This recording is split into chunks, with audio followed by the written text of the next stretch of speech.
My name is Don Mears. I'm the director of Australien Skies. I'm on a road trip to the outback Australian town of Boulia, where I will be investigating sightings of a strange ghost light that has been terrifying the area for well over 100 years. There's been a lot of speculation as to what these mysterious lights could be, from the scientific to the spiritual and even the extraterrestrial. Similar lights have been seen around the world and been called many names: jack-o'-lantern, fairies, will-o'-the-wisps, fata morgana. But in Australia, we call them the Min Min light.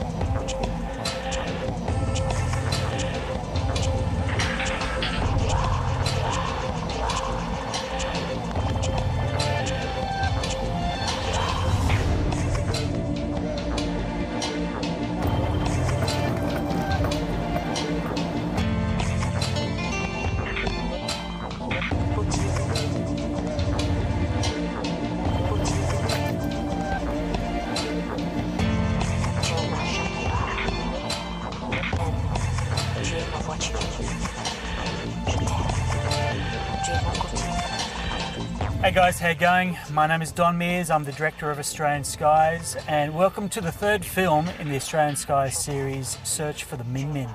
This time around we're going to be taking a look at a piece of Australian folklore, the legendary Min Min light of Australia. Now, this mysterious ghost light has been intriguing and terrifying Australians for well over 100 years. And generally it's been seen all over the country. However, it's fairly renowned for appearing in the more rural areas of Australia. However, to date, no one has actually been successful in capturing one of these lights. Now, that's not from want of trying. There's plenty of reports of people running after these lights or being chased by these lights, and it generally ends in tears. Now, to kick off our journey, we're going to be heading to the outback town of Boulia, which is located in central western Queensland, about 200 kilometres east of the Northern Territory border. And it's here in Boulia, on the main street, that we're going to be visiting a museum that is completely dedicated to this light phenomena, because apparently Boulia is the ground zero for the Min Min light.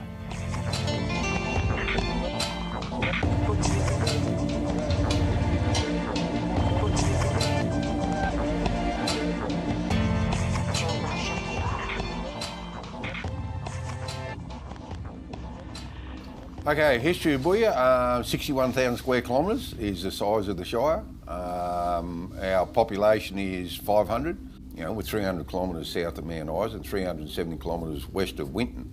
We have very cold winters and very hot summers. I suppose a previous mayor put it best: you've got to come out here because there's nothing to see, but you've actually got to come and see that because there's nothing here, but it takes your breath away some days. Well, I suppose the Min Min light, to me, it's a mystery. And not only that, but it's been around before white settlement. So I think it's something to do with atmosphere or something like that. It's been around for that long. Like wintertime here, we've got a hill range down below Marion Downs, which is the other side of the Georgina. It's probably 70 kilometres from here. Wintertime, those hills actually come up out of the horizon. You can see them, they rise, and you'd swear they're 5 or 10 k's down to the south here. And then as the day warms up, they just disappear. So, if there's a light illuminating in between that could be one of your Min Min lights. It's not something that someone's made into a folklore. Like, there's not someone running out there every now and they run around with a torch or a motorbike, because there's no tracks, there's no nothing.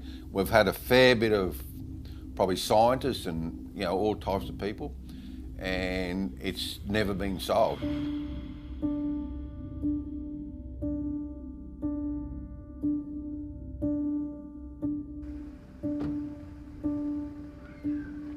Guys, when you get to Boulia, I don't think a visit would be complete if you didn't visit the Min Min Light Encounter Centre. Now, this was built in 2000 and apparently it's dedicated to the history of the Min Min Light. I'm hoping that we might be able to get in there and shed some light on this strange phenomena. if you excuse the pun.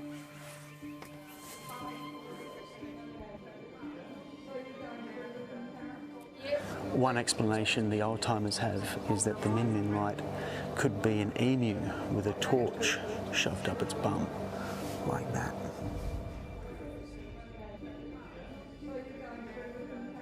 Yes, will do. My name is Anna Kara. I'm Tourism Officer for Boulia Shire Council. I work at Boulia Information Centre. We have Information Centre and Min Min Encounter, which is a 45-minute sound and light animatronic show, proudly owned and operated by Boulia Shire Council. You want to know, don't you? The Min Min lights. Everyone will tell you there's some spooky spirit, some intelligent, glowing glob. The Min Min counter it hasn't gone super aged. It's not press button technology. It's actually mannequin figures telling their versions. You know, you walk into that one scene with the bar, you know, you've got 3 different stories there. You walk into the next scene, and so it's across people that have lived and breathed in this country and that have seen it. What Boulia's got in here in the Min Min encounter is telling you those different stories. Maybe the only explanation for the Min Min is the one you give yourself when you see the lights. Well, there you have it. That was the Min Min encounter experience. And I have to say, I'm actually very impressed. When you think this part of Australia, there's no shopping centres, there's no Woolworths, there's no Kmart, and yet Boulia have managed to create this animatronic wonderland that actually I think goes into fairly balanced explanations for the Min Min light. I mean, they're covering things like the gas and the mining of the area and just some of the cultural sort of things to do with it, and really just giving good explanation or good coverage of what this sort of phenomena was and is. And I can definitely see that families coming in here and kids and also just a lot of tourists would really have a lot of fun here and get a lot of interesting information. So it's definitely well worth the visit if you get a chance to come.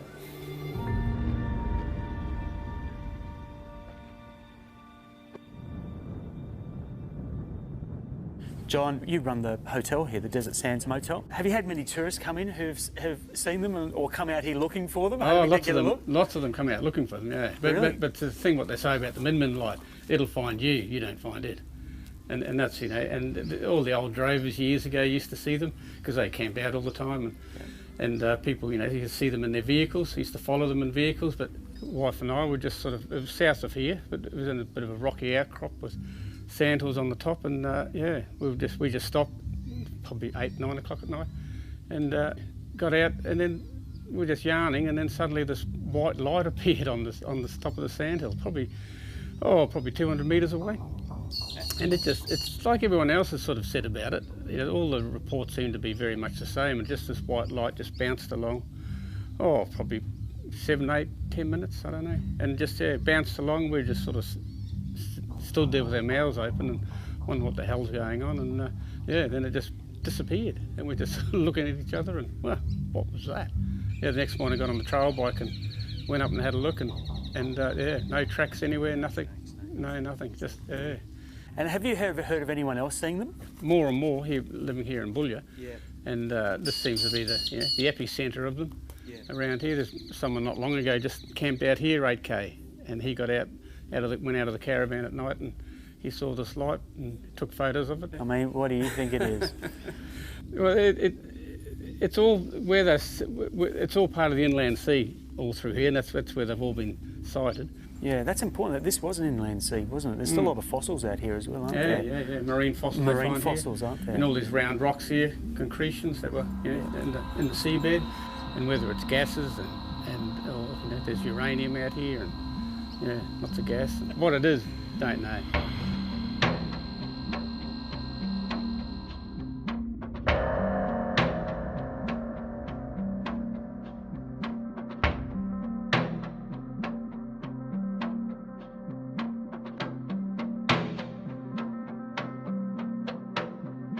Bought myself a no car made in 65.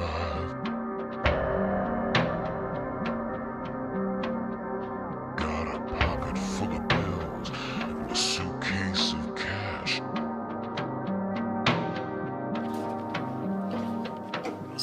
fella doing some restoration to an old Holden that we found. Should be right. Look at that. How much you want for it? Oh, no, I'm gonna have to start an auction, I reckon. Where are you going? She's got a couple of dings in it, mate. Should be right. Oh, what are those? Termites.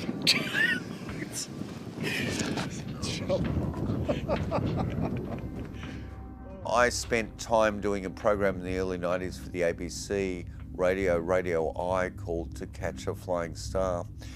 And I interviewed many truck drivers that did the air highway in the Nullarbor. There's a predominant amount of accounts of the Min Min light there.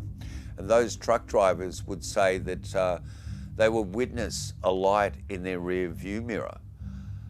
And after a while, they began to realise that this light is actually, is this a motorbike behind me getting too close? But the light is actually at a level that means that it's actually up off the road.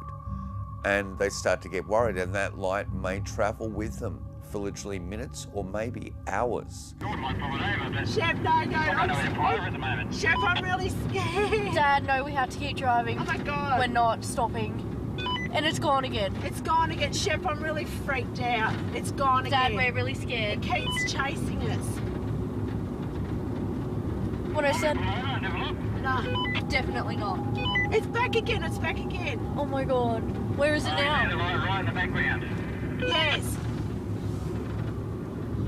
It went up in the sky.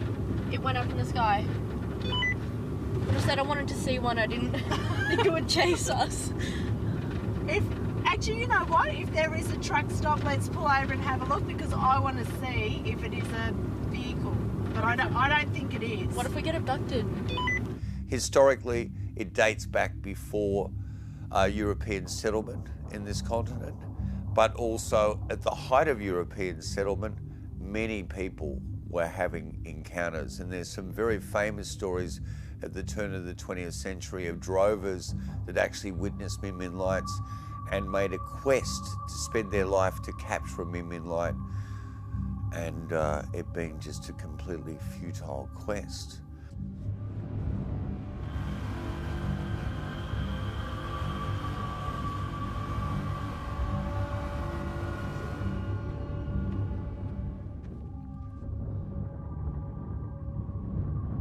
I was about 10 years old, and we learnt to drive at a very young age, manuals, and we were allowed to drive over to 5 Mile, which is a bore about 5 kilometres here from the house. And we used to drive over there at any chance we got, just to check it, even though it didn't need checking. And I went over late one afternoon by myself, and Grandad was still here, and he was going around the paddock to check the fence, because we just put cattle in there. And as I was driving back, about to cross the main road, I saw this light coming down the road. So I thought it was Grandad, because it was just a single light. It would have been on the old ag bike. And so I sat there waiting for him, because I thought I could shine my headlights for him to get home, because it was getting dark. I sat there, and the light just wasn't moving. So I thought, oh, well, maybe it's a car parked or something like that. And so I ended up just making my way home. And as I was in the middle of the road, it sped up. And I couldn't go fast enough, but it was that fast, and it actually ended up in the cab with me and then disappeared. And then when I got home, which is, you know, a kilometre to go, Grandad was sitting on the couch. So I was very freaked out.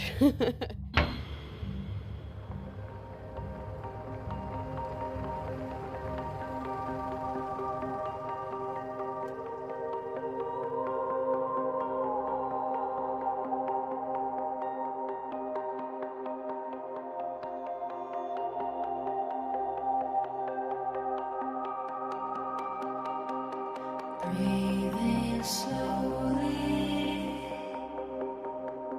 the smoke might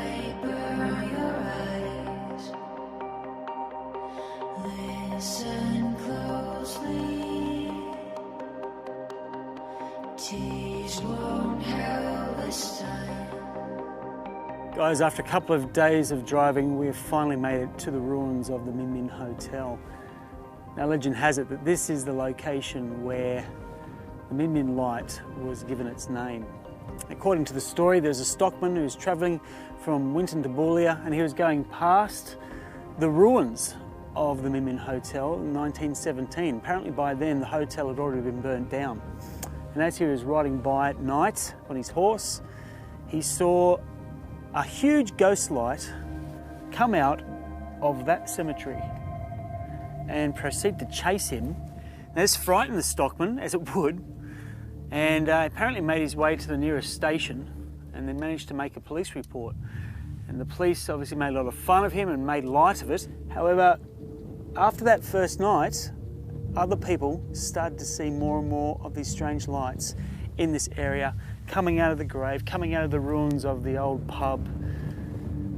And they decided to call it the Min Min light.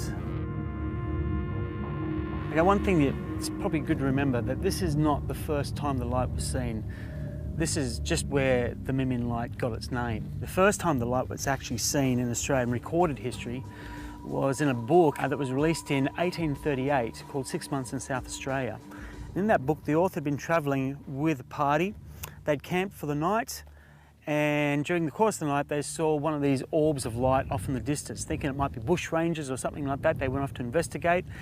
This light kept getting further away as they were getting closer, typical Min Min sort of behaviour, and it wasn't long before they thought that this was just a ghost light.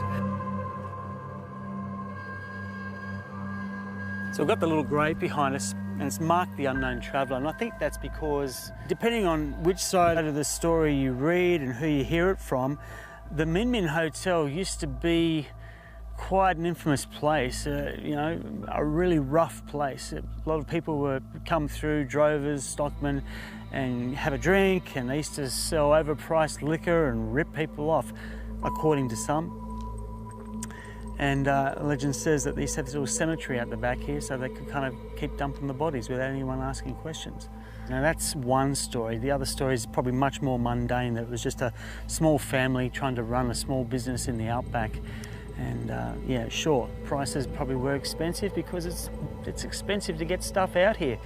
You know, who knows? It depends on what story you listen to, and that's the one thing we're noticing about the Min Min light. It's very mysterious, and its origins are just as mysterious.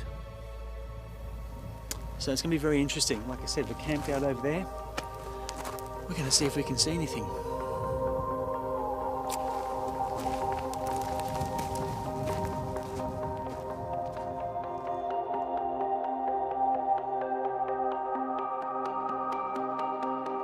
Breathing slowly, the smoke might burn your eyes. Listen closely. Alright guys, we're just setting up our camp for the night. We're pretty much at the Min Min Hotel remains. The ruins of it are just over there. And we've set up just over here, just down near the creek, so we can just have a good look at everything tonight. We're about to put a drone up in the sky now. Here, the wind comes and goes. It can get quite ferocious, then it goes dead still. So while it's still, we're going to take advantage of it and try and get a drone in the air. Break the ceiling.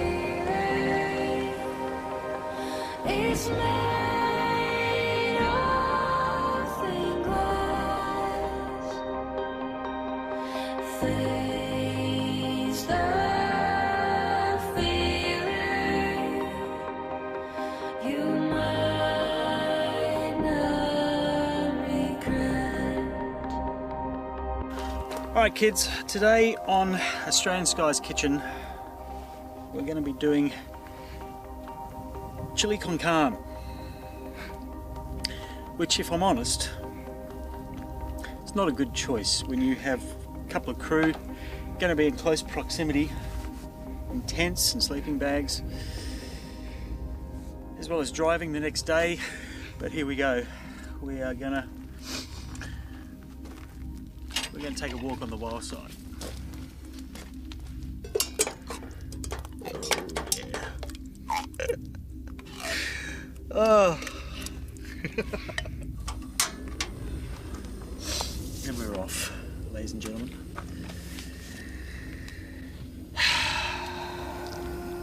Predict blast off in about 2 hours. I'll let you know how we go.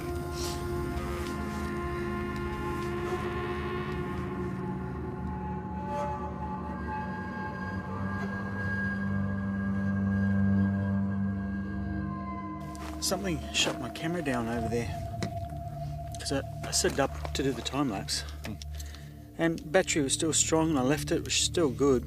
I'm shooting a time lapse of the grave. Camera's turned off. Turn it back on, still fine.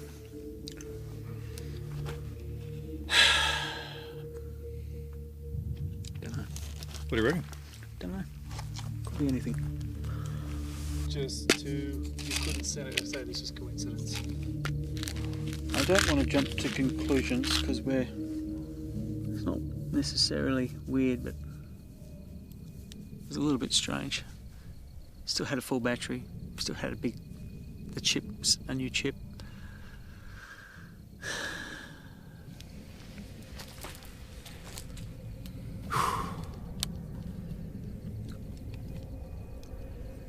Hey, look. A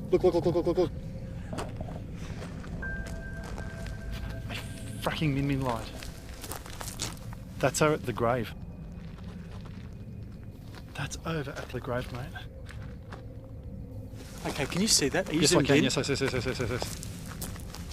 Okay, there's our car. There's just me and you out here, Tiller. Yep. Right, that's not... That is right.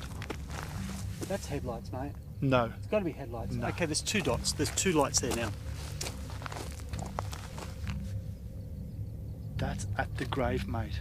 That is at the grave. Let's go over to the grave then. Let me get the torch. Right. We've got the light in focus too. Okay, let's keep going. Mate. My blood pressure is through the friggin' roof. Be careful. We're getting closer to it. Mate, it's still there. Or is it? Oh, it's getting dim. It's getting dim. The closer we get to the grave, it's gone. We're at the gravesite. It's gone. Mate, it's vanished. Yeah, I've got you in focus, as well as the light. Have you got the light? I have the light. Don't worry about that, mate. I've got the light. That's just moved away from here. Guaranteed. That thing was moving away. Dude, that is amazing. My next thought would be that these are headlights. Someone's taken the mickey, man. Someone's taken the mickey. This can't be true. He's put on a blood. Okay, look, we've just come back to the camp again. That is abnormal. And now we're away from the grave, back at base camp. Mate, they're back again.